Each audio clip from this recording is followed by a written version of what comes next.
Beaucoup m'ont insulté sur cette plateforme parce que j'ai osé dire que le capitaine Ibrahim Traoré faisait une erreur stratégique en disant qu'il rejette la démocratie. Mais ce n'est pas grave.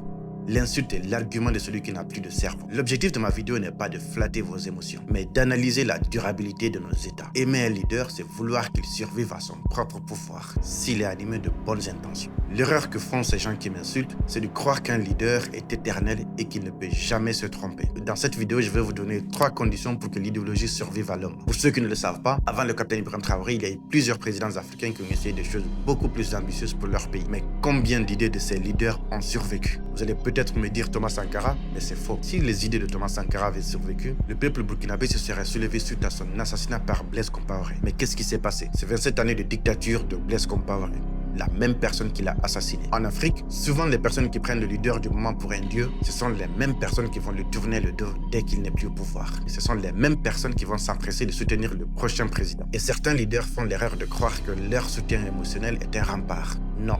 C'est une illusion. Si vous voulez vérifier la solidité de la politique de votre président sans émotion, posez-vous ces 3 questions d'intelligence stratégique. La première question, c'est la pérennité idéologique. Si le chef d'État disparaît demain, est-ce que son idéologie survivra sans coup d'État? En Iran, la disparition de l'ayatollah Khamenei était anticipée. Le pays a continué à fonctionner comme s'il était là. Le système a survécu à l'homme. Mais est-ce que vous êtes sûr que c'est le cas chez vous?